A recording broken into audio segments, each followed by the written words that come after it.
a rich man's world. I have turned the soul of this beautiful land, but that beauty.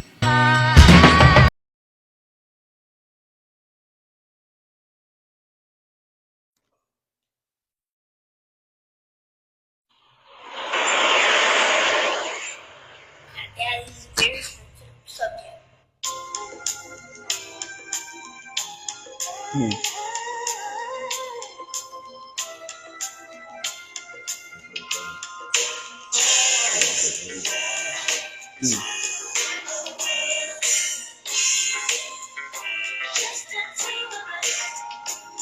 From the first time the doctor placed you in my arms, I knew I'd be dead before I let you meet home. No questions arose in my mind. Would I be man enough against wrong? Choose right and be standing up from the hospital that first night. Took an hour just to get the car seat in right. The driver on fast got me kind of upset. Got you home sick, placed you in your bassinet. That night I don't think one wink I slept as I slipped out my bed to your crib. I crept, touch your head gently, felt my heart melt because I knew I loved you more than life itself. Into my knees and I begged the Lord, please let me be a good dad to all he needs. Love, knowledge, discipline too. I pledge my life to you. Just the two of us. We can take it if we try. Just the two of us.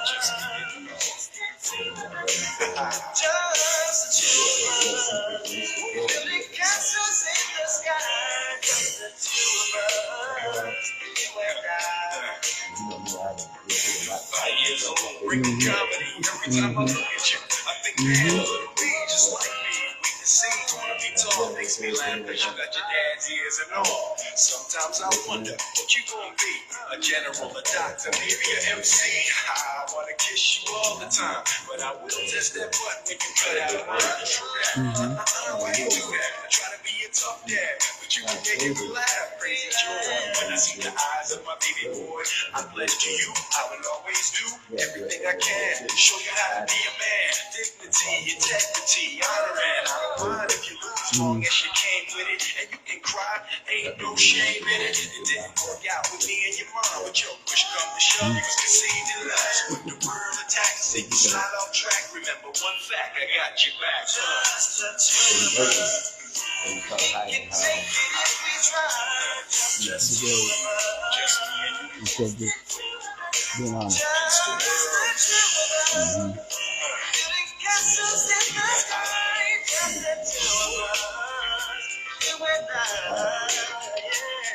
It's a full-time job to be a good dad. You got so much more stuff than I had. I gotta study just to keep with the changing times. 101 Dalmatians on your CD-ROM. I'm trying to pretend I know on my PC where that CD go. But yo, ain't nothing promised. One day I'll be gone. Feel the strike, but trust life does go on. But just in case, it's my place to impart. One day something goes gonna break your heart. And who ain't no pain like from the opposite sex. Gonna hurt bad, but don't take it out on the next son. Throughout life, people will make you mad, disrespect you and treat you bad. Let God deal with the things they do, cause hate in your heart will consume you too. Always tell the truth, say your prayers, hold doors, hold around kids, easy on the swears. You live in proof that dreams come true. I love you and I'm here for you. Just the two of us. We can take it if we try. Just the two of us. Just the two of us.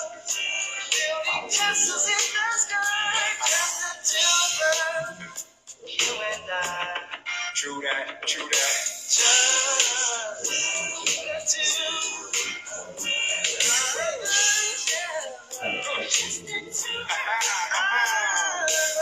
Daddy loves you. Daddy loves you.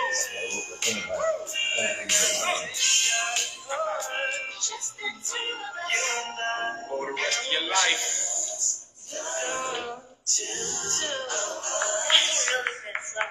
I'm sure Mark can pay for this, Dad.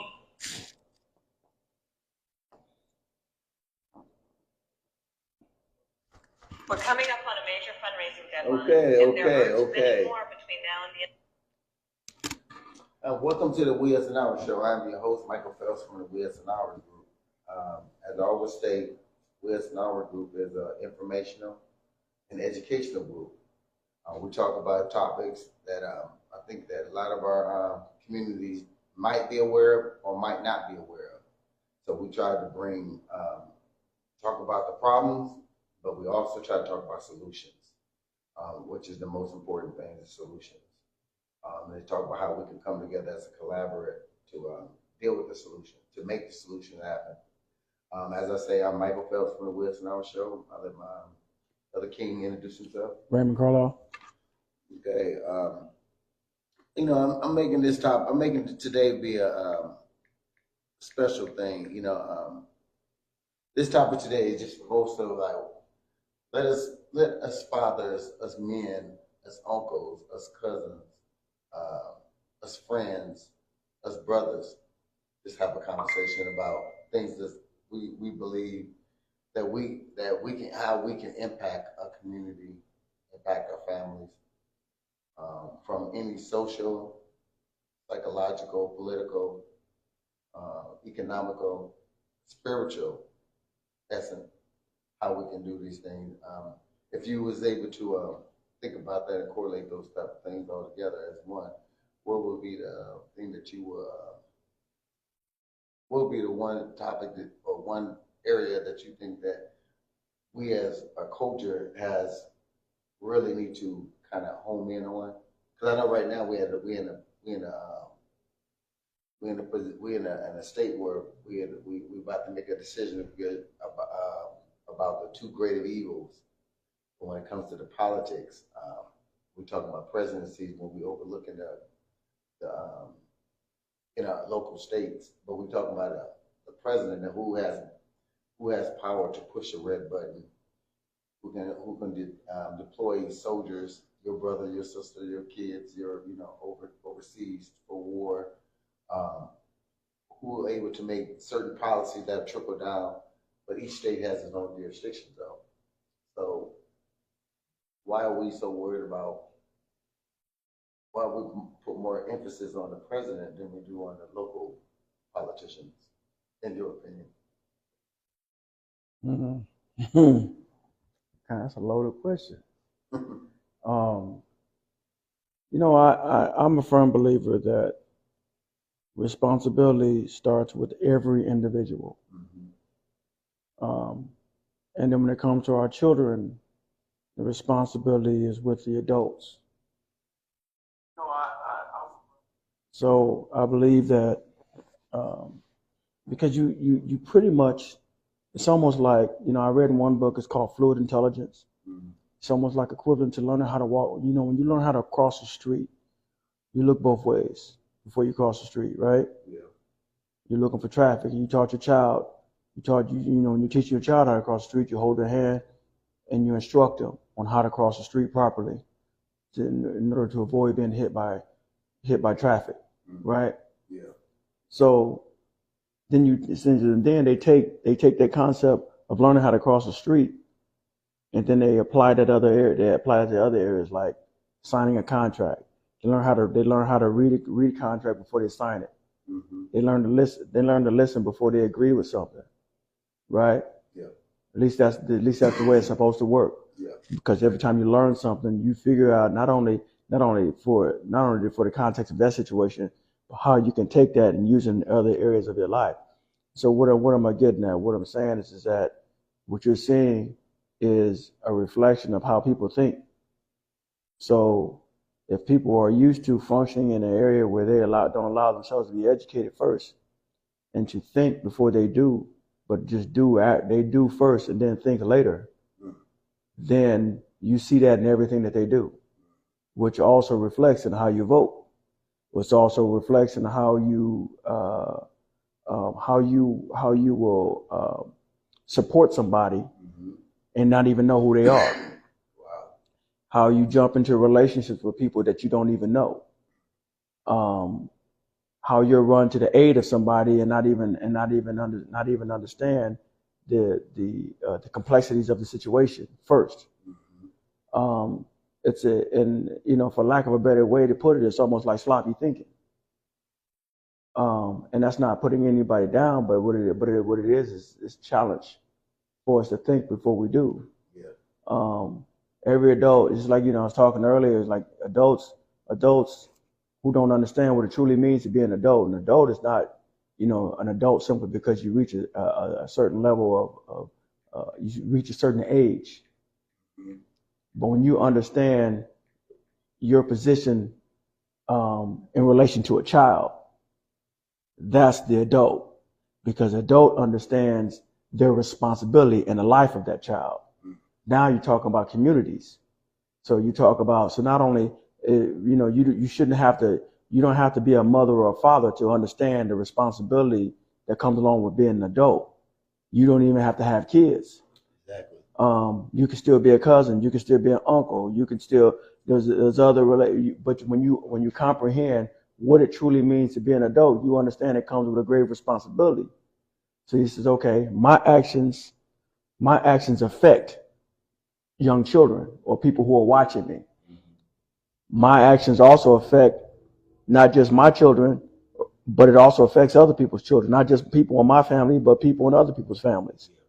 So now you're thinking on a much deeper level, because now you're starting to hold yourself accountable. So when you ask me, what do I think the biggest problem is? I think the biggest problem is that we don't hold ourselves accountable for the responsibility that we have as adults, which affect communities. Yeah. And then it affects states, which affects countries. If that makes sense. Yeah. And you spoke profound on that. That was interesting. I want to add something to that too. I think sometimes we don't. I think we have to go back and look at.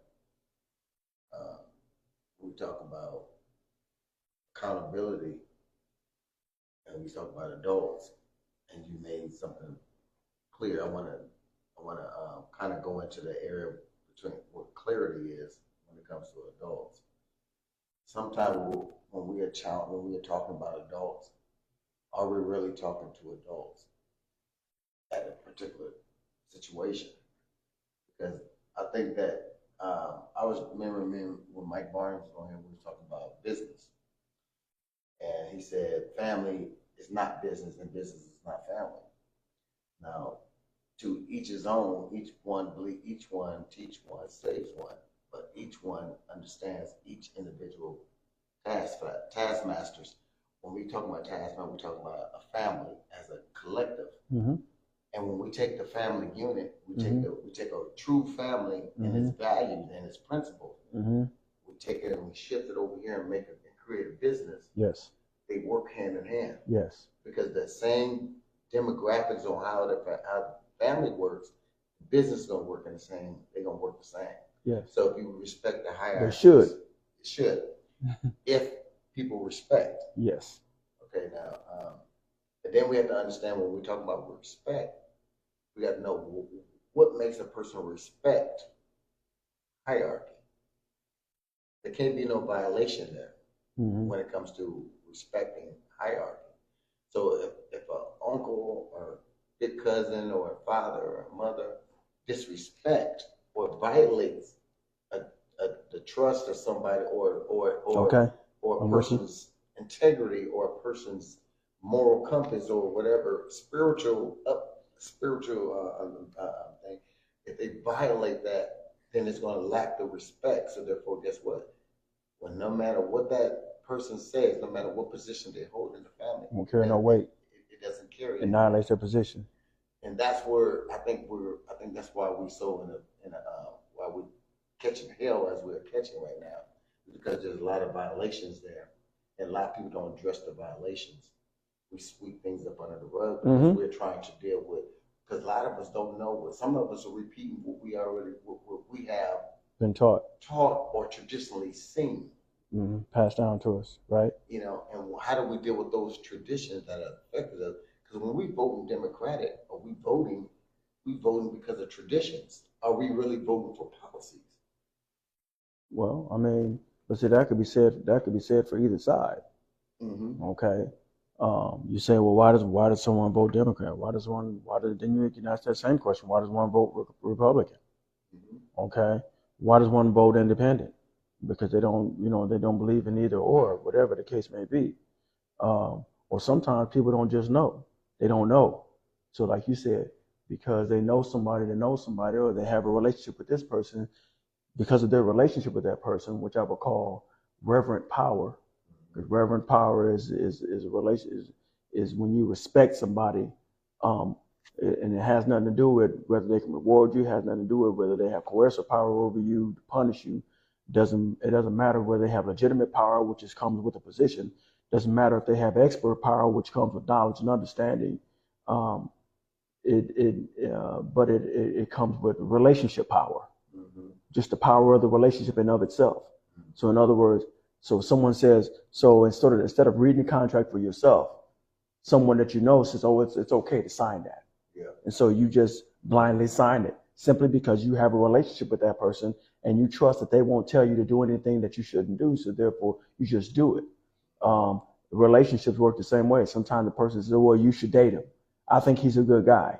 You should date her. I think she's a good girl, good woman, whatever the case may be, right? Because you're going off of their word, not off of your own experience. Not from a position of what you find is important. You haven't done a self-evaluation, determine whether or not who you are, knows who you are, so that you know who you are to be able to make an informed decision. Your decision is based on someone else's opinion. So that's how politics works the same way. You get a group of people, everybody in your circle says, oh, well, you should go this way. Okay, well, why should I go that way? Why not be the one to ask the question as to why?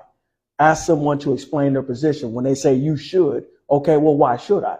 Okay. Or they die for you. Right. You know, they tell you that they died for you. Or how did they die for me? Did they die for me, or did they die for a particular cause at that particular season? Right. Because remember, everything is done by seasons. Right. And a lot of times we don't address the season. We just address the thing. Right. Let's address the season first, because every season has its time to plant. Mm-hmm. You can't plant a seed in the wintertime. It ain't gonna grow. It's not gonna grow, right? And you have to use heavy equipment to get down to the ground because the ground is so hard. Right. And it doesn't produce the nutrients that it needs because it's frozen. Well, when you put that in the realm of politics, the goal is for them to get beyond that hard ground of your understanding. Yes. Their goal is to get you to side with them. So they'll tell you everything they think you want to hear, so that your ground softens, so that you will immediately agree with them, without doing the necessary homework to determine whether you're making an informed decision. You're going merely off of their word or their promise. Then they get in the office and they do none of the things that they said that they were going to do, and now you complain. But if you're to pay close attention, it's like I talk about even when it comes to relationships. When it comes to forming a relationship with somebody and you're trying to determine whether or not this person's a good fit. And this is something that I had to learn, and I talked about this earlier. But it's like when you're trying to determine whether or not someone's a good fit for you, it's like we spend more time talking than listening. But a wise man is quick to listen and slow to speak. So what am I saying? I'm saying that oftentimes we spend our time informing people about the person that hurt us before. So we're telling this person, oh yeah, this person did that, and this person did this, and this person did that, this, that, and the other. Okay, what have you just done? You just educated that person on how to get around all your landmines. Okay, the last thing you want to do is educate somebody about how to get around your landmines. You want to listen to them so that you learn about them. They should be listening to you so they learn about you. That's true. That's good conversation. That's how it should go. But you should be paying real close attention to that person to determine whether or not they're a good fit. So you have to follow the race, so to speak, and you have to, it takes. What they say, the path of less resistance. Well, you know how they always say it. Yeah, take the path. They say the science, and they talk about electricity, right, and water. You follow the path of less resistance. But see, to determine the outcome. Right, but I would say this, but in politics, that's dangerous. Yes, it's dangerous to follow a path of less resistance in politics. Why? Because you're going along to get along. That's that bandwagon mentality, which is a fallacy, which is an error in reasoning, not based on any facts, not based on any evidence, just based on people's opinion. So everybody says go this way. Oh, let's go that way. Everybody says the exit over here. You don't even see an exit. You just follow the crowd. The exit might be over there. But because you follow the path of less resistance. If you resist, so if you don't, so those paths, like I know a lot of people straddle the fence constantly. So, and a lot of times people hate to follow a path of their own. That's the resistant path. Yes. That's the hard path. That's the hard path because they don't want to be out. They don't want to be ousted. They don't want to be outcome. They don't want to be ostracized or vanquished or feeling like they're not a part of something. Right. And so we're dealing with as a culture. Well, we've been dealing with we've been trying to deal with mending the broken processes within our community, within our families, within our infrastructure, because our infrastructure, we haven't built nothing to stand on nothing yet, because what we have done, we have accepted what everybody else told us that we should be. Exactly. When are we going to be what we know we could be? Nobody wants to ask those questions, the things you was talking about. Mm-hmm. Everybody, what they do is go along to get along. Because it's easier. Or because they throw trickles at us. Remember we was talking about fishing? Mm-hmm. We throw stuff out of the water to chum them in, and once they come in, we got the hook with the same chum on it, waiting with a little bit more on it because it's going to look more. It's going to look more lustrous, more appetizing. So they're going to come over there and bite that, and then on the hook. Right. So, and that's what we've been doing for a long time. Right. We have been doing that for a long time, and that the thing that I've learned about that is that again I get this from a book that I read. It's called Dignity. The author is Donna Hicks, and she talks a lot about the importance of finding self-value versus she put it this way. Don't allow your eye to be overwhelmed by the me. Well, in other words, don't allow the way that you see me to overwhelm how I see myself. And so oftentimes we seek our value externally instead of internally. So when you seek your value externally, that means someone else is in control of your value. Someone else is in control of your thoughts. Someone else is in control of your opinions. Someone else is in control of your decisions. You're not making decisions. Your decisions is being controlled by somebody else. So then there are people who are in relationships, and then those relationships can be on varying different levels, where because someone else is in control, they determine whether the sun comes up on you or not. They determine whether you get to breathe or not. Today you don't get to breathe. Tomorrow you get to breathe. Okay, I'll allow you to breathe today. Okay, that's a very dangerous position to be in. It's a very dangerous position to allow your value to be dictated by somebody else. And so oftentimes that is the trouble in our community, because you think about when you see the troubles in the streets, when we were coming up as kids, if you didn't know yourself, we spent a lot of time trying to fit in, trying to be a part of something. Why? Because our value wasn't our own. Our value belonged to somebody else. They got to determine whether or not we were cool or not. They got to determine whether we were smart or not. They got to determine whether we had skills or not, abilities, whether we had intelligence or not. They got to determine that. It's like we'd be out there playing a game of 21 and someone telling you, "Oh, you trash, you trash, you trash," and it wasn't the comments that got to you. It was the fact that they were able to convince you that you were trash. Yeah. If that makes sense. Yeah. Or you got the ones that would come to the court, had all the titles, had the whole gear on, right, and wasn't good at all. Right. What I mean? So you had those two different variables in there. That. Right. So you go by that's you go by perception. Going by appearances. Oh, absolutely. That guy, he I know he can play. He got all the Jordan gear. Right. So you go to pick. So when it comes your time as captain to choose, you say, "Oh yeah, I'll take that one right there." Not knowing that the one that was sitting over there in the corner look like they can't play, look like they have no skills at all, and that's the best one on there. That's the best one. You're like, man, you wish you had picked him up, but now it's too late. Yeah, too late.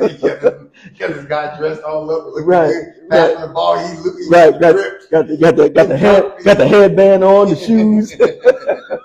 The jersey. We did that. I remember that. Yeah, going by appearances. And that's what this race is about. We try to go off of appearances because they look the part, walk the part, and talk the part, but are they on the part? And really, some of our problems is not the parties themselves. It's what we come together as a collective and say this is our agenda. And you can't, when a culture don't understand, a culture got to understand. If you want, and when it comes to politics, you have to invest. You are nothing more than a stakeholder. Mm-hmm. And what you invest in your states is what you get out of it. Mm-hmm. If you don't invest nothing, and then you demanding everything, mm-hmm. you gonna lose. You ain't gonna gain. Your bank account is empty. You ain't putting nothing in it. But you're demanding something, but you ain't putting nothing in it. Okay, so the question is, where does that mindset come from? I'm trying to figure it out. Okay, so think about it. Okay, that mindset. There's a foundation for that mindset. Invest nothing and expect everything to be handed to you. Handed down to you. Okay. And that was when the Lyndon Johnson era. That's when Lyndon Johnson took over, when he realized that the boycott, and this is what you got to go do your research. Please do. Go look at the thing when Martin Luther King and them got together as a united front with all the churches and all the clergies involved. And they said, you know what, we're gonna attack them economically, and this is how we're gonna gain respect and momentum. Mm-hmm. So when they got together, they boycotted the bus and everything else, and they dealt them a significant blow. It hurt them economically. Mm-hmm. Lyndon Johnson said, you go back in the archives, he said, we cannot allow them to have that much power anymore. We need to disrupt that. So we're going to offer them, and this is one thing people don't realize, and I'm just saying, please do your research. Don't just listen to me. Look under the 501c3 program. That's what Lyndon Johnson came up with. The C was the representative, the overseer, when they used to have in slavery, when they had a man in the back in the corner, making sure that they weren't teaching rebellion or this and that. The C was just the seer, the overseer, to say that, okay, this is how you are able to function as a company, as an organization, and we are willing to pay you for anything you suffering if you stay under this structure. So what happened was a lot of them got entangled in that. They got entanglement into that structure because he wanted to silence them. He wanted to silence their voices as far as working the community when it's come to poverty, come to economics, comes to whatever uplifting them. He wanted to silence that because he didn't want them to have that power anymore. He didn't want them to be unified in that area anymore. So that's why that came about. Look under Lyndon Johnson's 501c program. Then we can talk about it, and you got to go deeper in that because some of the stuff you're going to look on Google, they're going to try to hide a lot of that. So you have to go deeper into that. You have to go ask more questions and more questions and more questions to get that information. But if you run it, you can reach me and I can send it to you because I have all that archive. I can send that to you so you will understand why that came to fruition. I'm not trying to deter what we were just talking about, but I just want to throw that out there. But if we're talking about building and holding each other accountable, we have to understand what accountability looks like. Sometimes what we look at for accountability, we look at individuals to do what we think is feasible to work for our interests, but you put in nothing. If we select the individual to stand out front, to be the spokesperson, that's all that person is when they run into politics for you. All they are is they're speaking for you. Well, yeah, you vote them as your voice. Yes. So as they being your voice, they are not powerful unless you're backing them. You have to back them. So that means that if a threat, anything comes along, see, a lot of people get mad at Trump. See, Trump's showing you how to deal with the politics of it. His supporters is going to back him, and they're going to die for him, and they're going to do things that a lot of us say is unconstitutional. But technically, it is constitutional to the rights of protecting their candidate. Even though we might not look at it in a way that, because we're looking at it from they call it this democratic mindset. It's a peaceful situation. But see, but if you look at if you look at if you go into the archives and study your what's those called? It's on the tip of my tongue. They wrote those things in place. Constitutional rights. You are able to bear arms or go against your government if you feel like your government is a threat. Mm-hmm. That's why they allow you to have guns. That's why they allow you to bear. It prevents the government from becoming too powerful. Too powerful. So when we're talking about a lot of people who's fighting, I mean, I'm not saying everything is 100% correct, mm-hmm. but you have to know your constitutional right, and you got to understand that. Some people that's fighting for Trump believe their constitutional right is being violated. So guess what they're doing? They're gonna protect it, and they're gonna take up arms, and they're gonna ride up against their oppressors because they refuse to be oppressed. Because when they first started this thing, we talk about the Boston Tea Party. When the Americans said they won that war, when they actually didn't win the war, they signed a treaty, and that treaty was to say that you could not have no kings and queens in the United States. You would have a president, that y'all would be a corporation and a military base for England and all that. This is the stuff that people don't know, and this is stuff that we don't study. We have to understand these things. I don't want to, go so deep into that because that's a subject I would like to just talk nothing but merely on, so I can bring all the facts to that. But this is the stuff we have to know when we're talking about understanding. If we're talking about empowering each other and understand why our votes have to matter and why they should matter, and how we're gonna make them matter, because we don't understand our rights. But sometimes even if you understand your rights, with understanding, it's like people will hear their rights, may not necessarily understand their rights, or even enforce, or even be an advocate for their own rights. Yeah. So what I'm saying is, before you endorse somebody, you should know who they are. Okay, you should never endorse somebody blindly because everybody says, "Oh, this is the way this is the person you should endorse." But then you said people jump in the bed with somebody that don't know. They jump in the bed with somebody they don't know that. They endorse. They all make because somebody said she or he is fine. Or like when we were growing up, it's oh man, she's got these attributes. Oh, she got this, or she, it's like that. Oh, he got this, he got that, he got money, he got cars, he got this, that, and the other, right? But then you jump in the bed with him, and you find out he's an abuser.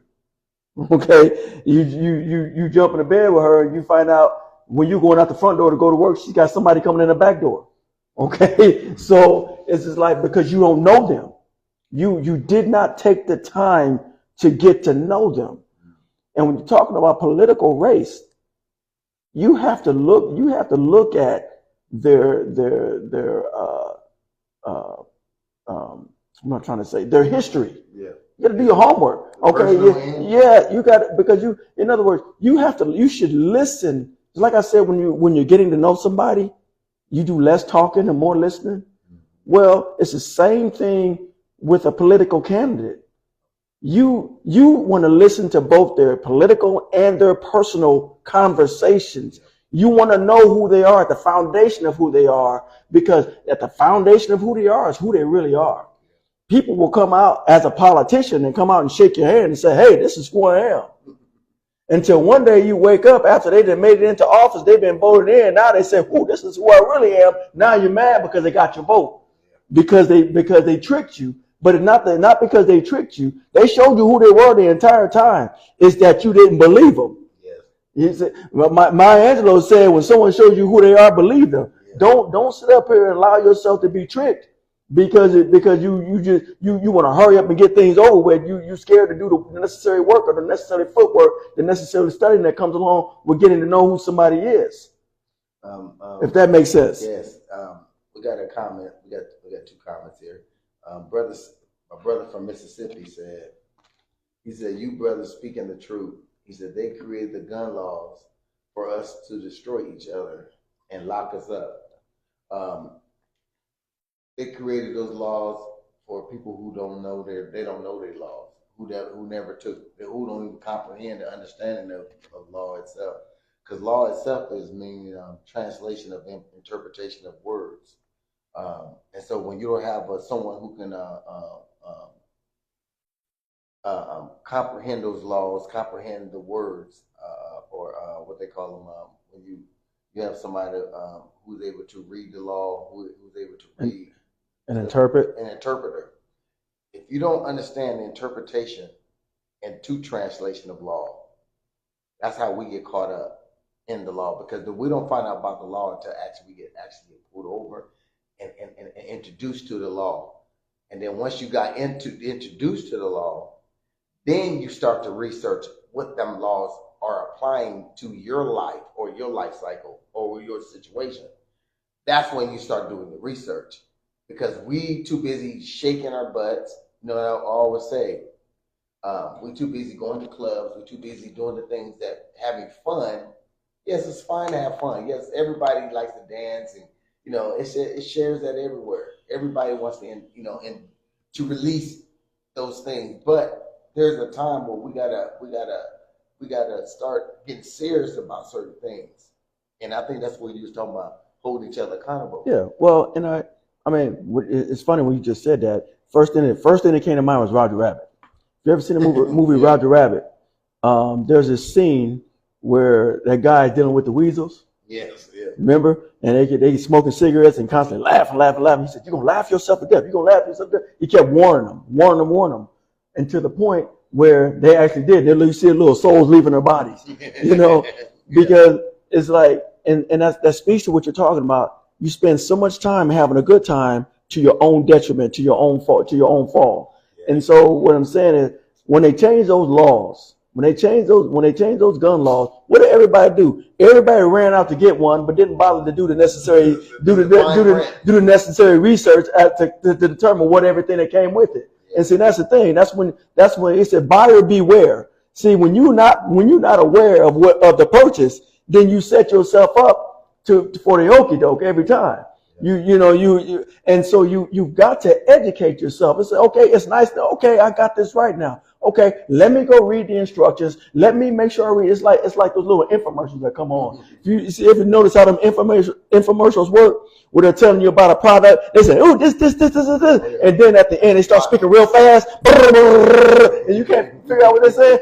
That's what you need to pay attention to right there. That fine print, because that fine print is meant to get you to make the purchase while being uninformed, because they're telling you something that you need to know, but they say it so fast so that you don't know. And then when you make the purchase and you try to come back for recourse and say, wait a minute, but this product is supposed to be this. They say, well, if you'd have listened, it says right here that this is this. This is that fine print. And you know, it's funny, they get you intoxicated. Yes. And raise your dopamine. Yes. You get so much, you're all excited. You get so much into that, you forget that your alkaline is going to depreciate, and then you're stuck with the decision. Right.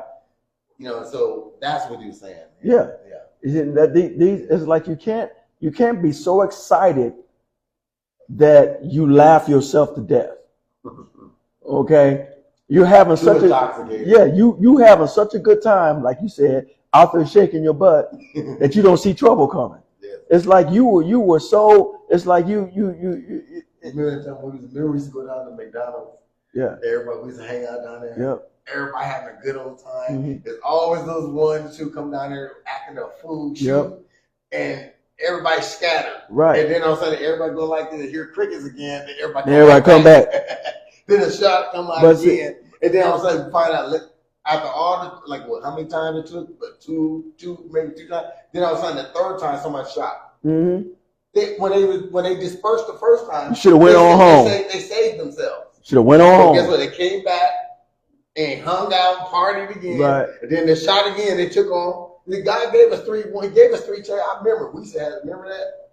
3 chances. We used to sit there. We did too. No, I'm not saying just them. We did. We'd drive all. Everybody trying to get out of the parking lot, trying to hit each other. People arguing, trying to get out the parking lot with each other. Caused more fights than the fight that was happening over there. Right? Am I right? Mm-hmm. But we'll still come back and congregate under that same mess And then we won't leave until actually someone got hurt. Right. And that's what I mean. That's what we do with the political and that's what I mean about being a responsible adult. Yes. That's knowledge that needs to be passed down to other generations so that they make better decisions than what we made. Yeah. If each generation learns the lessons that are intended for them to learn, then each generation should be better than the last generation. Yes. That the information should trickle down. But if you're not learning, then you're not teaching. Yes. If you're not teaching, they're not learning and they're not growing. Mm-hmm. So instead of maturing, they're going the opposite direction for lack of teachers. Okay. So when we go and we show our us, because we're adults and we can do that, right? Yeah. Then what are our children learning? They learn the same thing, but at a much younger age. So now you're starting habits in them that you really ought not to start in them. And that was the same thing when they were talking about the crack addiction. Yeah. They talk about, a lot of parents, our generation, our mothers and stuff, got hooked on the crack. And and crack it ain't just they smoking while you're pregnant. They might quit smoking while they're pregnant, but the chemicals in the body still got to the fetus. It's still clinging on to the blood and whatever in the substance that the child is suckling from. You gotta remember when the child is inside of the mother's womb, the child is suckling from what the mother intake. Whatever she ingests. Whatever she has in her system. So now we have including stress, violent, all these things that the child, you come out, you say, why this kid so violent? Why so angry? Because what a mother suffered and going through at that particular time. She was worried about her man, she was worried about where he was at, she was going in, or the man was putting stress on the woman because he was upset because she got pregnant or whatever those it's not one fault. It's all fault situation. Right, but see, you look at that. That's another example of what we were talking about earlier about not reading the fine print. Okay. Yes. Quick to jump in the bed, but not really deal with the consequences of being in the bed. Yeah. You see what I'm saying? And so it was fun until it wasn't fun anymore. Yeah. Okay. Until a child became a part of the equation. Yeah. Now it's no longer fun. Okay. Now you couldn't get enough of her. You were at her door 2-3 o'clock in the morning, constantly. But when she's pregnant, now you go in the opposite direction. Because you know what? As his mother, you know what the funny part is? It was mother against girlfriend. Mm-hmm. Because the mother would be the first one to warn you about the girlfriend's intent and her mother's intent. Mm-hmm. It wasn't that the girlfriend and the boyfriend had an issue. Mm-hmm. It was our mother and their mother's intention to teach the daughter and the son the issues. Well, but what you the had, father was nowhere around. But they were all trying to protect their own interests. Okay, so you had the mother of the son trying to protect his interests. You had the mother of the daughter trying to protect her interests. Yes. Okay, but at the end of the day, the responsibility was on the two individuals who decided to come. Right. But exactly. But see, again, you have to look at. We talk about tradition. We talk about history. We talk about generation, things that are passed down from generation to generation to generation. Then we talk about the things that are encouraged, such as allowing the boyfriend to spend the night at the girlfriend's house. Yes. Okay, and then you wonder why a child came out of that. Well, why do you allow him to spend the night? Why are you allowing him to spend the night? Okay, or why are you allowing her to spend the night? You see what I'm saying? Is that why not? The girl spend over the boy. Right. The boy's out there. Right. But the mother and the father will allow the girl. But the reality is that here's the teaching. Okay. Where was the teaching to send them home at a reasonable time? Okay. Where was the teaching to not allow them to be in each other's bedrooms and keep them in the living room where they got proper monitoring, proper teaching, doors that stay open, proper monitoring, proper says, okay, now it's time for him to go home. Not going to bed and sleep and going to sleep while they still up. No, you tell they get in the bed, it's just like a toddler or an infant. It's like a toddler. Okay. Until that toddler lays down and take a nap, you don't take a nap. Yeah. Okay. Remember, we would go over to the girl's house. Their parents would let us sit over there but we could not tongue kiss them on our way out the door. Oh no, you couldn't kiss. No, you had to. You had to.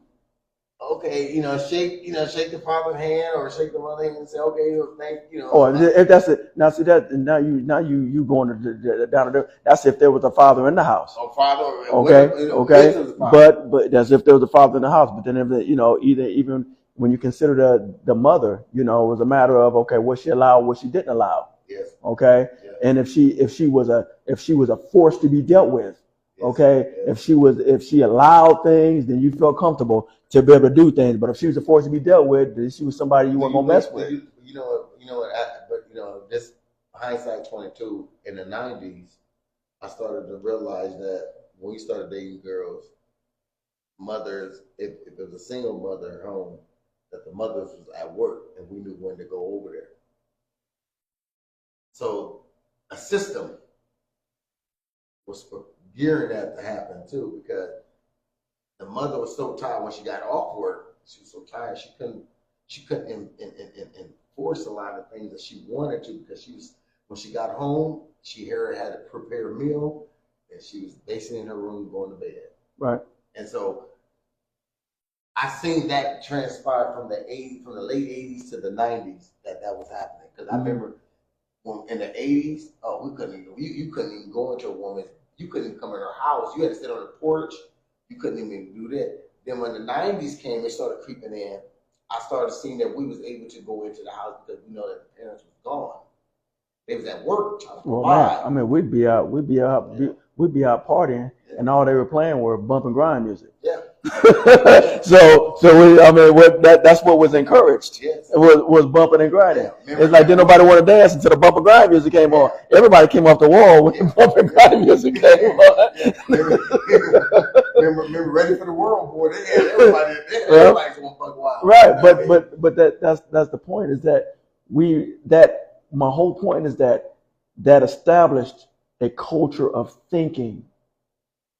And see, so when you make decisions, you've got to do your work. You've got to look back and see where that culture of thinking came from. Okay, there's always a place of origin, and if you don't look back far enough, you will not find it. You will just do things just because you've always done it. You would do it because your mama did it. You would do it because your daddy did it. You'll do it because your uncles did it. You'll do it because your grandma did it. Simply because that's something that was accepted. Because I love it when you said that. You said you have to go back and look. Yes. That means that you just can't look for the surface. You got to go to the core. Yes. You look deeper. Yes. Because sometimes you don't see it because they hide a lot of stuff from us on the core. Mm-hmm. But you have to crack. You have to take a what they call it, a jackhammer or a hoe or a plow. And dig that soil up. Yes. So you can get to the nutrients, get to the deeper stuff. Right. To plant that seed in. Mm-hmm. And a lot of times what we have in today's society, we do everything on the surface. We don't do nothing core. Well, because we're a lazy society now. We're more lazy now than we've ever been in history. Yes. Because it's because of these things right here. These things think for us. These things remember for us. Anything we want to know, we go right here. Okay? There was a time when we remembered phone numbers. There was a time when we remembered addresses. There was a time we did our own calculations in our own mind. Now we reach for a calculator every time. You ask somebody their phone number, they tell me they don't call themselves. Call me so I can know what my number is. That should be an indicator right there on how lazy we have become. We've allowed technology to think for us now. We don't think for ourselves. So because we're so dependent, we're more externally dependent than we are internally dependent. Again, that's speaking back to that value. Okay, so when a culture has been established around that, then you wonder why people vote blindly. Then you wonder why people belong to certain parties just because and not know why. Now, it's okay to belong to whatever party you choose, but let it be a party that you chose and not a party that someone chose for you. But you chose that party because you believe what that party represents, and you know the history behind knowing what that party represents. You know, so you've done your homework to determine what that party represents. So when you finally go out and you vote, you're voting knowing the history, having the information. You're making an informed vote, not just because someone said you should vote this way, you should vote that way. Everybody don't like Trump. Everybody don't like Kamala Harris. Okay, you decide which direction you want to go. I'm not one to bias anybody to go any particular direction. I'm one to say, hey, what I believe in, because again, this is what this is about, is teaching people how to think, teaching people how to grow, teaching people how to mature, and teaching people to grab back that power that they've been given away for so long. Yeah. Learn how to be informed so you can make informed decisions instead of jumping on that bandwagon and going along just to get along. That kind of thinking right there is what's got this country in the position that it's in right now. It's like that military way of thinking. That military way of thinking is, I tell you to do it, you do it. You don't ask me no questions. I own you. We need a commander in chief to tell you exactly. Exactly. If you go into the military, you sign that dotted line, guess what? They own you. Yeah. They get to tell you what to do. They get to tell you whether you go to the doctor or not. They get to tell you whether you can take time off. They get to tell you when you go on.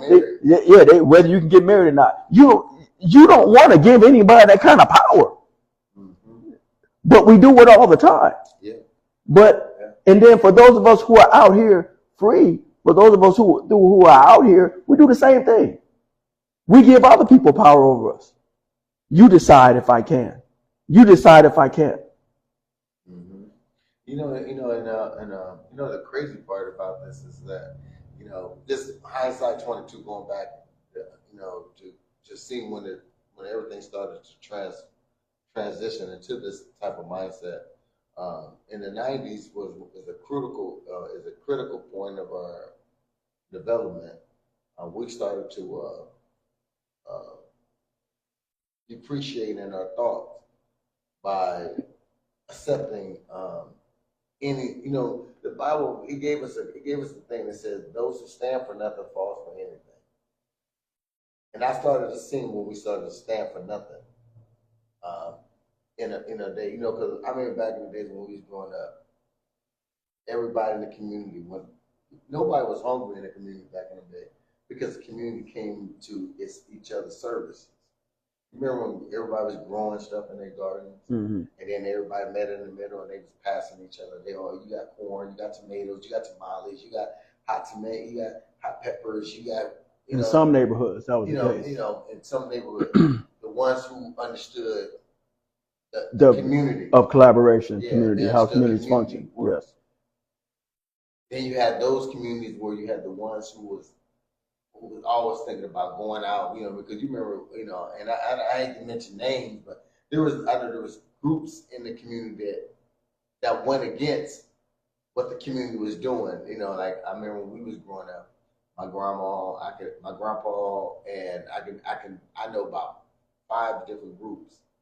Families who contribute into the pot, mm-hmm. of understanding and to make sure that the children had that sound structure that they couldn't go here, couldn't go there. Mm-hmm. But then you had those little other people in the community who was just like, shoot, they was out there, their kids was out there getting sprung out on drugs, mm-hmm. who was doing little different, what I mean? Mm-hmm. And they was influencing the community too. Mm-hmm. So you had two different types of people in the community at mm-hmm. the time. In the middle 80s, mm-hmm. till the early 90s, mm-hmm. And when we started seeing them guys, we was like, hey, this crew over here, they kind of got their little, everybody gravitated for the evil part of it. Us young people, mm-hmm. because they paid more attention to us. The ones who had this one-sided mindset, who was more about becoming collective, and they were so religiously toned that it kind of like choked out the new generation that was trying to come up. And I think that maybe they didn't know how to reach us at that time. They thought that what they was doing was going to, but we was more influenced by the other ones that was in the streets that was doing a little bit different. Now see that, and you said it right there. Key word, Influenced. Influence. Okay, so in order for someone to influence you, there has to be an interest.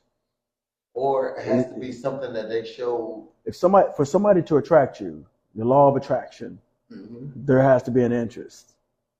Okay, so when you're naturally drawn to want to do, it's just like I tell people all the time. It's like when I think back in the 90s or back in the 80s.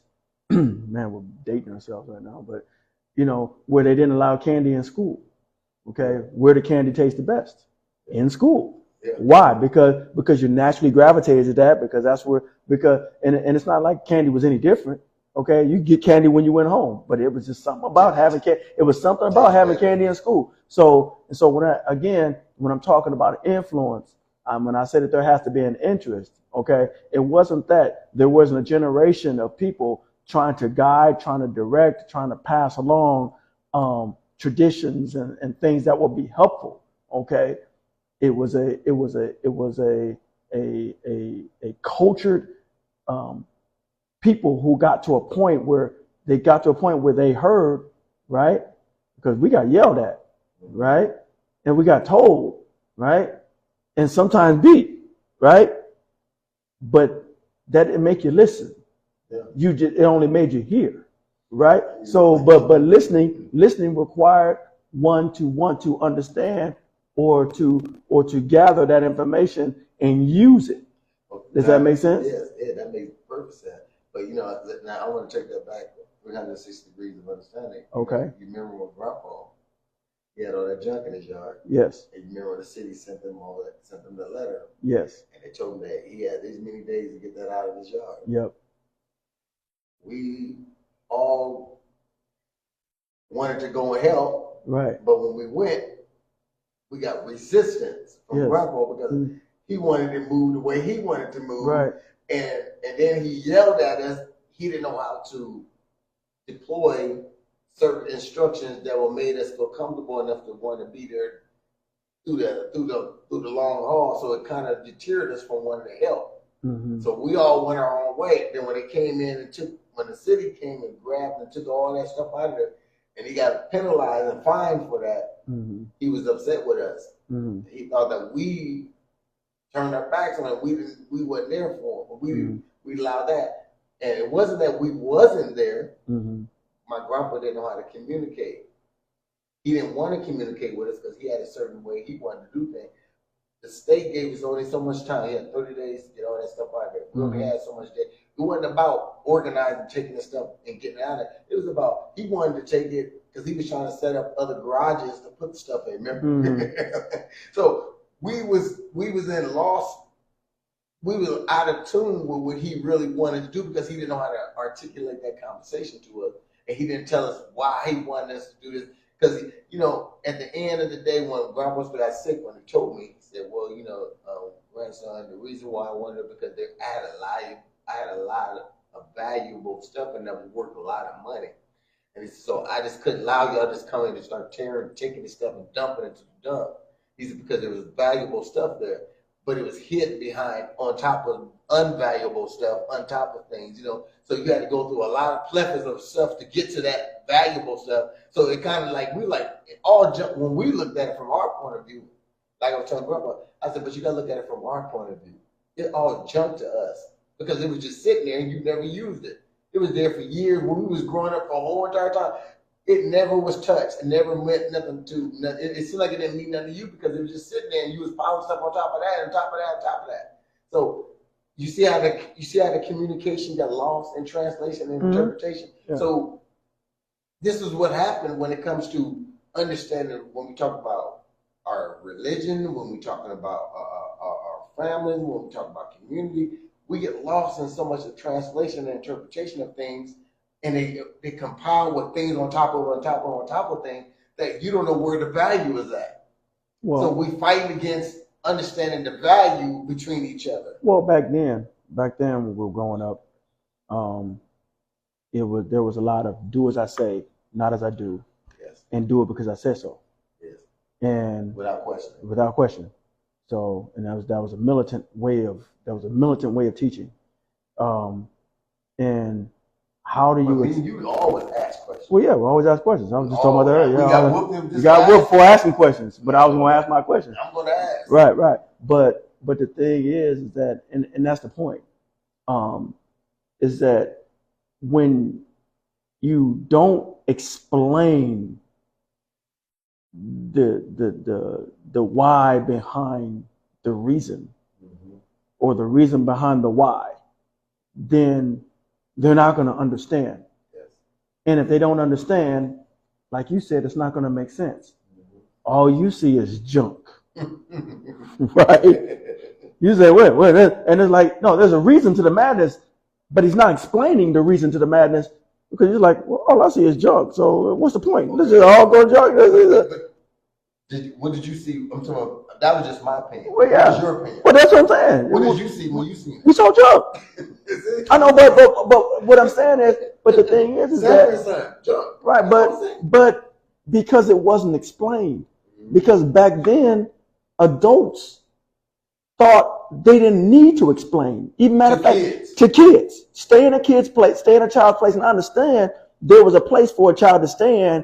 But then there was also, when we talk about being an adult and you're a teacher, yes. when you're an adult, a responsible adult, that makes you a teacher. Yes. So when you're teaching, you have to explain so that they understand the whys behind what you're telling them to do. Hey, this is why you do this. Oh, why do I do that? Because of this, and that. Oh, okay. I didn't know that. Now you've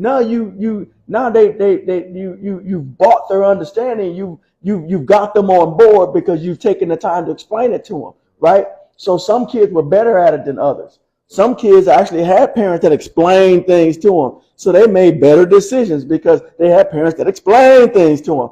And then other kids didn't make very good decisions. Why? Because they weren't exercised in those areas of asking questions, getting the rationales behind doing certain things. And you remember growing up, not to cut you off, but you remember growing up how we took to, when we did sports and athlete, we was an athlete, we went to boys club and all that. When you had guys like Tree, you had guys like Big Al, you had guys like what was the wrestling coach? Which one?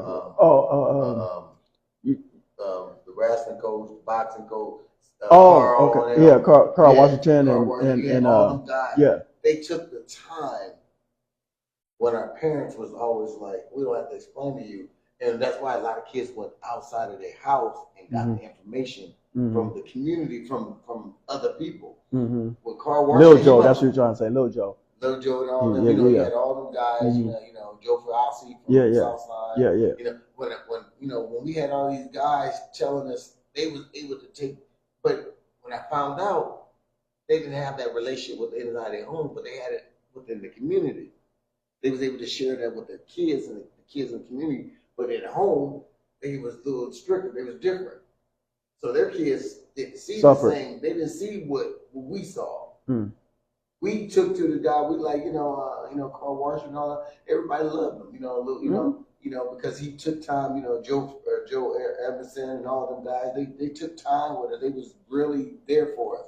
They was they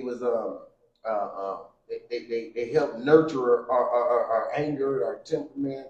When we was upset, you remember we used to get wrestling. I couldn't wrestle, man. I was sick all the time. So my mom, my grandpa wouldn't let me do it. It used to piss me off. I was good at it. I remember I learned from Jason them just wrestling in the neighborhood. I learned from them, and I was beating them, and not even with the wrestling class. Remember that? You know what I mean? And I just get beat by them a couple times, and then once I seen the moves they did, all the time I was beating them. And I wasn't going because Grandpa wouldn't let me go, and he's Joe Everson and them guys. He didn't like them guys. And that's what elders used to do. They had problems with certain people, or because they felt like they had more like jealousy was in our community back then too. Well, I mean, speaking to what you're saying is that when you said there was a difference, there was a disconnect between the relationships they had in the community and then the relationships they had in their own homes. Yeah. When you think about the relationships that they had in their own homes, there was more of a vested interest there. These were their children. Yeah. Okay. So they had a much higher expectation. Okay. It's easier to be vested in a community of children that are not your own. Because, yeah, you can sit, you can talk to them, but at the end of the day, it's almost like being a grandparent.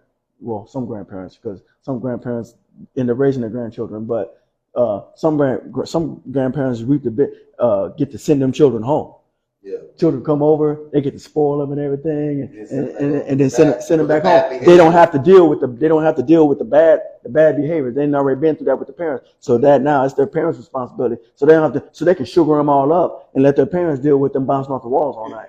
You see what I'm saying? Yeah. So what I'm saying is, and it was the same thing when you talk about being a community advocate. It's easier when they're not living with you. But when they have to go home to their parents and their parents got to deal with that child sticking their chest up in their face. See, that child's not sticking their chest up in your face. When you see them on their best behavior. You see them without the trauma. In other words, there was a relationship breakdown, a broken relationship with that child and their parent. So there's constant conflict there. So when that child goes home, there's constant conflict there. So there's yelling going on, there's hitting going on, there's chest poking out going on. But then when they go out to the community, someone who is not a part of that trauma. Remember I was talking about that reverent power. Yeah. Okay. Well, now they can go over here and I don't have a problem with you, so I can listen to you talk to me. You're telling me the same thing that my parents tried to tell me. But it's just that because I don't have an issue with you, I have an ear for you. But because I have an issue with them, I don't have an ear for them. No matter what they tell me, I ain't listening because I'm mad at them. And that is the difference. But the difference was even in that aspect, when we go back to the 80s and 90s, there was a sense of community because if I was mad at my mom and I wanted to get away from my mom's house, as I'm running away, I come over your mom's house and over there to y'all. What does your mom say? But whatever you was going over there, whatever your mom taught you over there, you gotta do that good over here. Right here too. Yeah. You can't come over here. I'm gonna call your mom. Mm-hmm. I'm gonna let you stay, but I'm calling your mom and let her know that you over here for a couple of days to let you calm down, right? And let her calm down, right? But your rules are going to be the same that it was over there. Support. We don't have that no more. Yeah. And that's what we. Well, yeah. I mean, you think about it. In our community, we have so many kids that run away, and you got adults that harbor them. Yes. You got adults that allow their kids as friends to come and stay at their house for weeks and don't even ask the question or even check with the parent and say, "Hey." Right. They mad at the parent. Oh, your kid don't want to eat. Well, no, yeah, you're not providing for your child. What do you mean I'm not providing for my child? First of all, I didn't even know my child was at your house. If you'd have let me know my child was at your house, hey man, we would have been having a different kind of conversation. Well, allow our kids to stay over there, and they're gonna send you a warrant and say that you need to pay because your child stayed over there. Right. We didn't give you I didn't give you permission to stay over there in the first place. So why we had to give you money? Right, but this is things that we see. Well, now. And exactly. I mean, and that's what I'm saying. We're still talking about those informed decisions. Yes. You can't hold somebody accountable for something that they don't even know. Mm-hmm. So, but you have to want to know in order to grow. Yes. If that makes sense. Yes. Yeah, exactly. And it's just so funny because I'll be sitting back thinking about all this stuff, and I'll be like, man, we actually had it good growing up, because we did have a sense of community, even though it wasn't probably because we did have those bad elements in the community that was kind of over. Because I remember one time we was walking at Wesley's one time. There was a drunk, remember that drunk guy? Remember Weston's had that big old barrel, that big old trash can barrel sitting out there. And that guy came out the store, remember he had that Everclear. He had 100% liquor. It was like 114 degrees outside. It was burning out. We was sweating it's all out. He comes out the store and had that was at least about a fifth. It might have been a fifth, but it might be exaggerating. But it looked like it. We was small, so it looked everything big. Looked big, does. It looked big. It looked big, but he came out that thing. He stood over the dumps. He stood over that little barrel trash can and drunk the whole thing. I'm talking about his whole thing and threw it in the trash can and go and said it was 100% alcohol. And he told us, "Don't y'all be like us, be like me." We looking at him like, well, Why are you telling us you kicking it, having a good time, stand up front of it? We didn't look at it from that point, but then when we got older, we started talking about it. We understood. Hear that guy that sat there and told us not to drink, and he sat there and chugged that whole freaking Everclear bottle. He did, didn't he? Mm-hmm. Oh, I mean, that takes us back to, I forgot the name of that story that when me and you were sitting in the car, and that guy come out, he didn't have any teeth. Oh, yeah. Remember? Yeah. And we was in there chuckling, talking about him, and he looked at us, and started wagging his finger, didn't have any teeth, you know. But again, that was teaching, you know, because children, you know, uninformed, right, sitting there talking about people, right, and he was basically letting us know that wasn't a good thing for us to be doing, because one day, you know, so remember the time with Billy. Yeah. Oh my gosh. Billy. Yep. When he slapped me in the mouth, I never forget it. And because my uncle went after him, boy, you about to beat the brakes off of him. But but the thing is, but it was a lesson because I didn't know him. He was a neighborhood drunk, and I didn't know him. And I'm standing out there on the sidewalk, and he's walking by, and I said hi.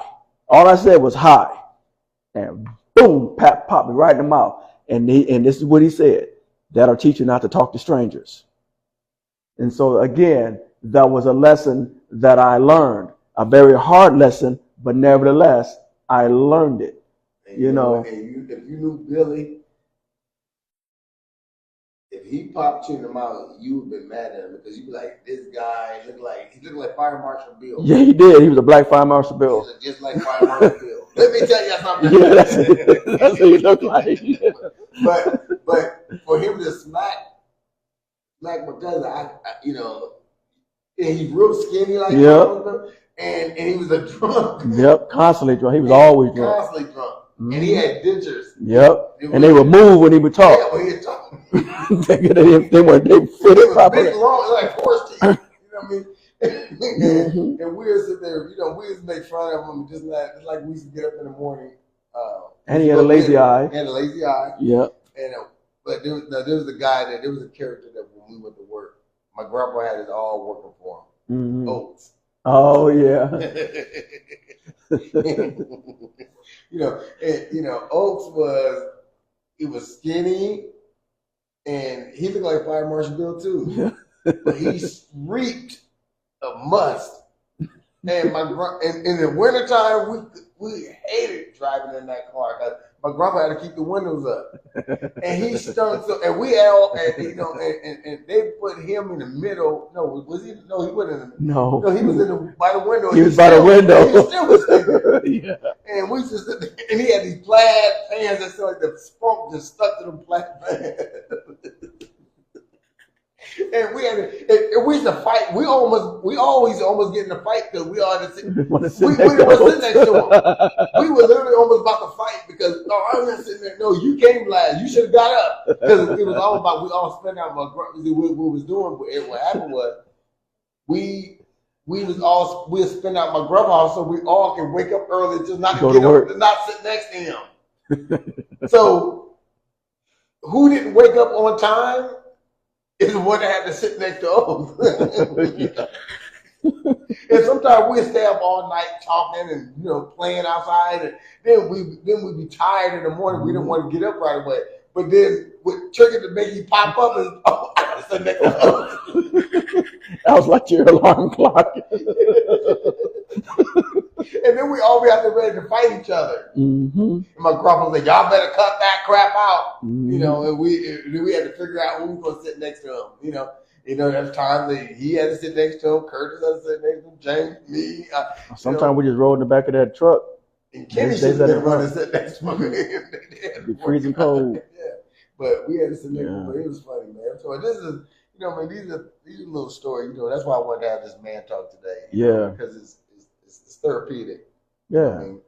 I mean, like I said, they were all lessons. Yes. They were unorthodox. When you think about teaching, you're like, how would you learn from that? And the thing is that you can learn from anything. Trauma doesn't, what I say that when trauma happens, it happens to all of us. We've all been through things, you know, and it just depends on who you are that will determine how it's going to affect you. However, so we all, you know, we all have maybe a different opinion when it comes to what we think is good or bad. However, the thing to remember is that just because trauma happens to you doesn't mean it has to control you. And that's what you don't want to allow it to do. It's just like, you know, when I talked about earlier, when I talked about value, giving your value away. Well, same thing when it comes to trauma. Don't give your value away to trauma. You don't think that because, you know, somebody's convinced you that you can't live without them, that you can't. You know, someone tells you, oh, you'll never be nothing without me. And the only power that they have is that they convinced you, not because you actually can't. It's because they convinced you that you can't. And so, you know, so like I said, I just encourage anybody who's listening to keep that in mind, is that just because trauma happens doesn't mean it has to control you. Yes. You can take what happened to you, let it inform you, and then turn around and use it for your advantage, if that makes sense. You know, let's talk. I want to talk briefly about our upbringing, not having a father figure. Yeah. And how, even though we lived in two different homes, and now it ain't just me and you. Right. It was kind of like all of our men in the family, young men our age. Well, we talked about it most of the time. And yes, how we all had similar experiences with our mothers and our men, and the men that they brought to the house and gave power of attorney to, and how it affected us as men. And then as us moving forward as men, we try to be diplomatic in our children's life, because we try to give our kids something that we didn't have, because we knew how it impacted us growing up. Right. Even though we have no influence on if we were going to be with the mothers or not, you know, blessing that, you didn't have many mothers, and I did, and this and that. But those experiences and those relationships is that when we try to educate we try to be there for our kids, and we try to be this man, it's like we get rejected more so than we wanted to accept. We was willing to accept our dads for their bad flaws when we was growing up, but our kids today don't even want to accept us for good flaws. And that's what I'm sitting there. I sit back and I think about. I said, man, my dad I never knew my dad. I met him when I was 9 years old, and the first thing he offered me was a can of beer. The first time he came to me, the first time he came to me is when he offered me a can of beer. And then after that, then I tried to rekindle with him. That's when I got hit by that car when I was in Florence. I remember I had my leg broke. He tried to come, and my grandpa and them wouldn't let him come because they only remember that can of beer incident. So my grandpa and them wouldn't let him come, which I thought that was wrong, because he could have redeemed. You know, that was a totally different lifespan. You know, he could have changed. Even if it was that was just a moment in time. Yes. Yeah. Could have been. Maybe he didn't know. Maybe he wasn't the same one, or wasn't going to do the same thing. Right. You know, but as me being young, I had no control over that. Right.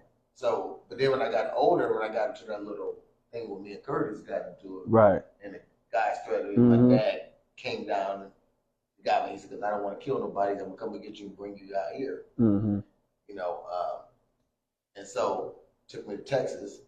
I was down there. We didn't have no relationship. We was holding out the whole time I was there.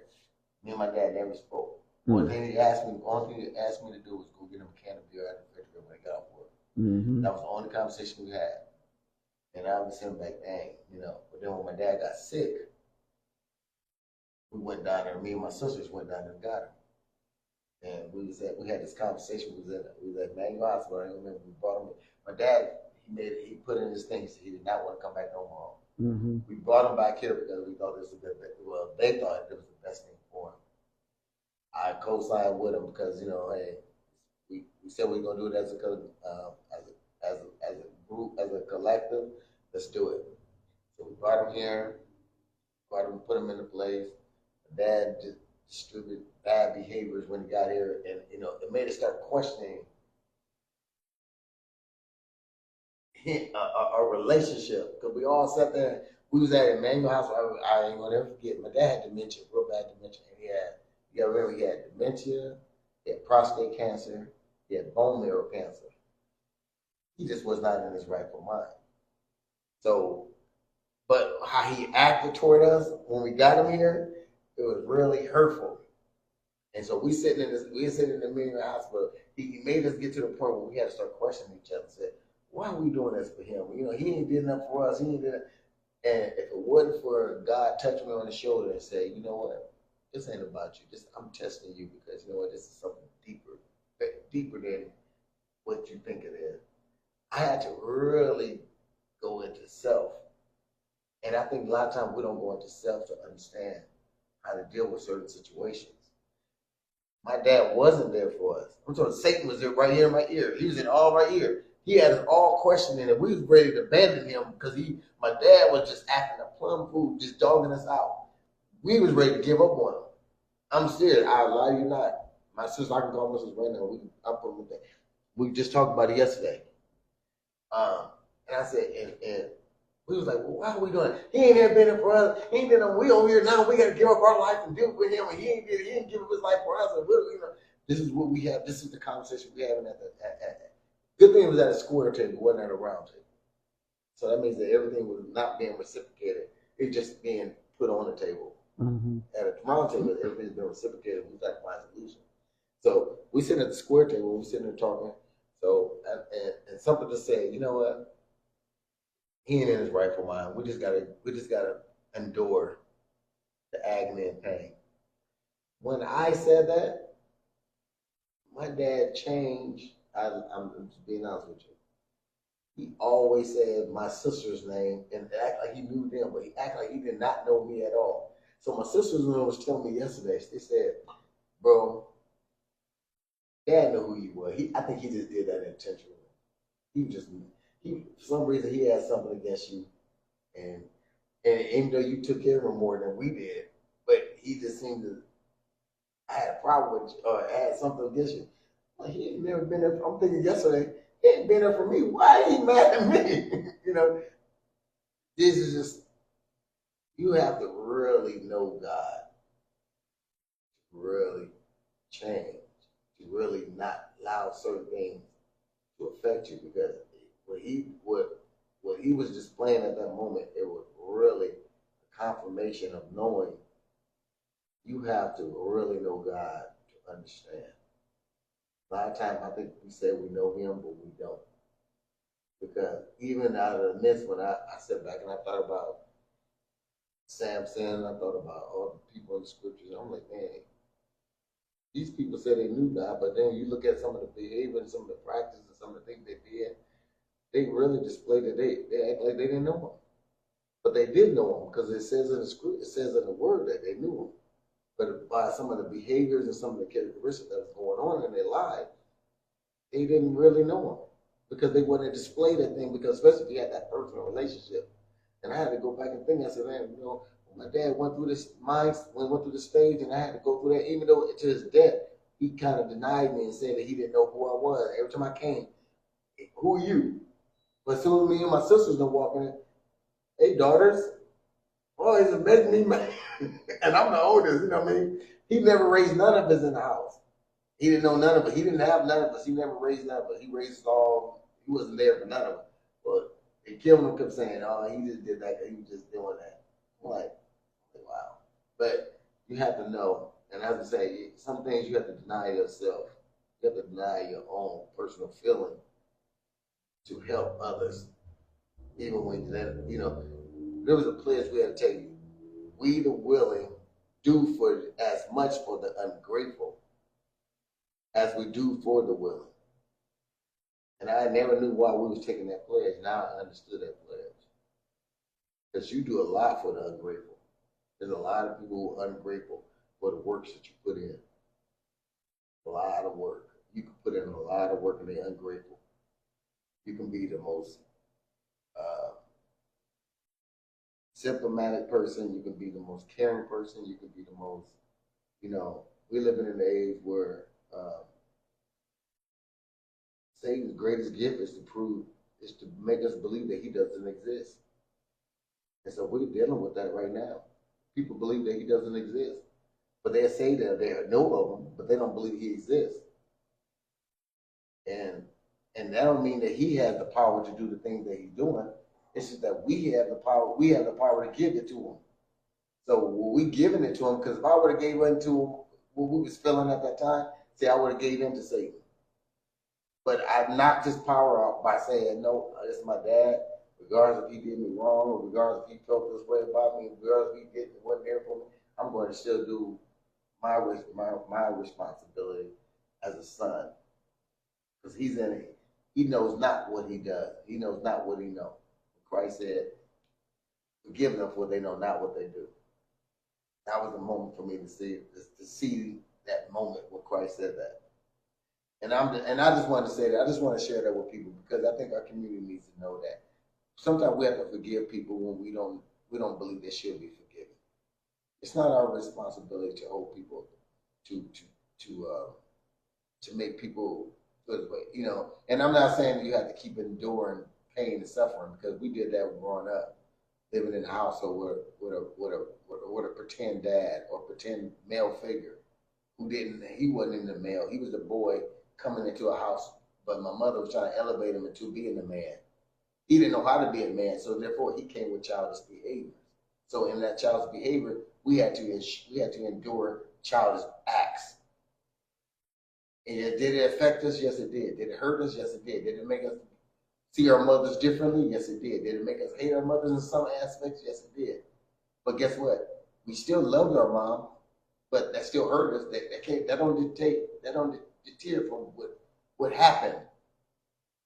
We would kill for our mom, wouldn't we? But that is not the fact that we was upset, because we sat around. All of us had millions of conversations talking about, oh, I can't believe our mom did this, and let man, he ain't did, But guess what? At the end of the conversation, I'm telling you, God works. We always said we love our moms, even though the man wasn't incorporated in the thing. It was our mothers, because she gave them the power to do that. But we was mad at the man because he was the one that coming in. We just looked at him, but we didn't look at the whole picture. But we already knew that we loved our moms. So that means that if we loved our moms that much, that we forgave her for all the things she allowed in. That's the same Christ did when he said, Father, forgive them for they don't know what they do. That's why I brought this to the sake, because it made me think about that. Mm-hmm. And Jesse passed away. The man, when I found that he passed away, it hurt me, because even though I had so much bitterness towards him, but it still hurt me to see him go. Because I was hoping that he reconciled with God, no matter what. And he only gave what he only knew. So we have a lot of issues. We have a lot of, as people, we have a lot of growth. We have a lot of growth and development amongst ourselves to be better Christians and to walk a better life. Because we don't know what's going to happen at the end. We don't know what's going to happen. And the only thing we have to this day is our faith and what we believe in. And if we truly believe in the teachings that was led by an example of an individual who set the path for us to understand, and he had no bias, he has no laws, he had no flaws. And when they brought the charges upon him, and even the dictator said, "I find no fault in this man." Dictator said that, "I find no fault," and it was his own that said, "Kill him, kill him, kill him, and let it be on our children's head." That's a deep, man. That's deep. I always think about that, man. That's deep. We have to really be, man. We have to really think. And we are people. We scorned by predicaments that happen in our life, and we got to change. We can change the narrative by pouring back into our children. It's like we sit there, talking about our kids. But we have to be mindful of what we pour into our children. Mm-hmm. We have to be mindful of what we accept in our lives. Yes. Knowing that, or considering that what we accept in our lives, we also accept into our children's lives. So we What am I saying? I mean, you kind of have to be the doorman, the protector, Yeah. to decide who gets in and who doesn't, what gets in and what doesn't. At the end of the day, that's what this was all. What we were talking about. The examples of the stepfathers coming in, or the men that wanted to be fathers, boys or whatever came in, and at the end of the day, you have to look at it. Well, man, you know, my mother I know, but this man, who is he? You don't come in trying to run things. You don't even know me. You haven't even established a relationship with me. So again, and so but again, this is what I go back to. Yes, those things happened. Yes, those things do occur, maybe occurring right now in your life, but you don't have to allow it to control you. You mentioned faith. Faith, in a from a biblical standpoint, faith is substance of things hoped for, the evidence are not seen. But what does that mean? In other words, you don't see yourself beyond a situation. You don't see yourself beyond circumstances. You don't see a way out. But that doesn't have to mean that there isn't a way out. Just because you don't physically see it doesn't mean it can't happen. So what I encourage you to do is to see it happening, even though it hasn't physically manifested as of yet. It's almost like having a growth mindset. Just because you're in a particular situation now, a fixed mindset will say, I will never change. I'll never be able to make it to a next level. I'll never be able to get out of this situation. A growth mindset will say, not yet.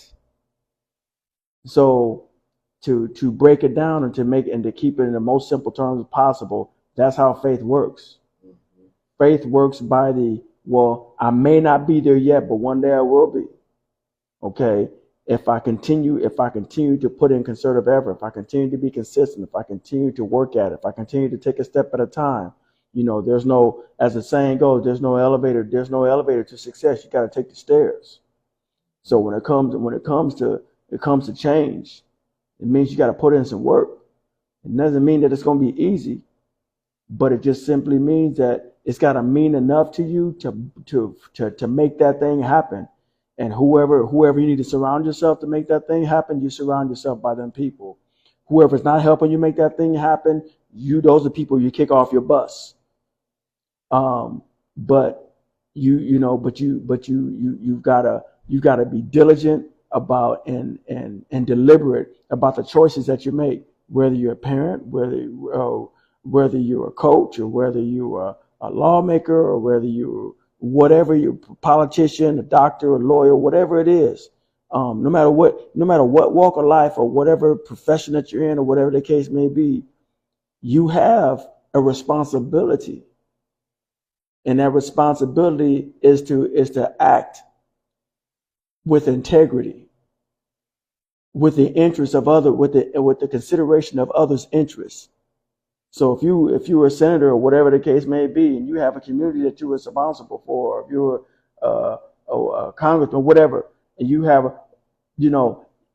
whatever your responsibilities are, your job is to act on the behalf or the interest of those who you are responsible for, not for yourself, not for your own interest. Like you brought up Jesus, he didn't act in his own interest. He acted in the interest of the people who were unappreciative of his acting on their behalf. That is the perfect example. There's no greater example than that right there. And I want to add to what you just said. And just remember, faith is like a seed that you plant in soil. It has to go into a dormant state. It dies first, and then when it comes to life, it grips the earth. And as it grips the earth, it is reaching for the light. So it busts through hard soil, or maybe it waits till it rains where the soil loosens up. Then it's able to bust through, and it reaches for the sunlight because it's reaching for a higher thing. and then it gets the nutrients and everything. Everything works in the conjunction for its growth. That's how faith should have to work with us. Sometimes we have to die. We have to kill ourselves. That's why he said, we have to die die to first. ourselves. Yes, we have to die first. That we might live. So we will live. And if we will live, we have to live because we know we got something greater than what we have today on this earth, or wherever we have. Like you said, we have to think beyond the box. We got to look outside of the box. We got to ask. We got to, John F. Kennedy said something that was very profound. People don't even remember it. They keep forgetting. He said, "Ask not what your country can do for you, but ask what you can do for your country." That means you have to quit asking for something that you ain't willing to put in. Everybody ain't willing to put in the work to get what is needed for themselves or for the community, for everything. But we sit back, we want to let you, hey, wait a minute, why don't you go run for office so I can tell you my problems and let you just do it. Mm-hmm. And then sit back here, but they sitting on your hands, they ain't doing nothing. Well, what if I did this? And I said, Raymond, what you go? And I'm back behind you, pushing you, keeping you up. Because I know that you keep getting hit. Mm-hmm. And I'm holding you. I'm like, damn, when you get hit, I'm getting hit too. Mm-hmm. Remember in a big brawl? Mm-hmm. The big brawl, when you fight a whole bunch of dudes, the biggest thing to do is grab the biggest person and hold him. So if you get hit, he's getting hit too. Mm-hmm. So when he's screaming, hey, y'all hit me, it's gonna stop hitting you, so you get a chance to either break loose, to break free, where you can get your boys. Hopefully, your boys come by that time, or you have a chance to break. Mm-hmm. Say, okay, I'll catch you on another day. Mm-hmm. But it's the same mindset. But I just want to say that since we had our times, it's about the time to close down. So I want to give us our final thoughts because this is a great subject matter, man. Even though we freestyled today, I think we did awesome. I love the conversation. What is it that you want to have for your final thoughts?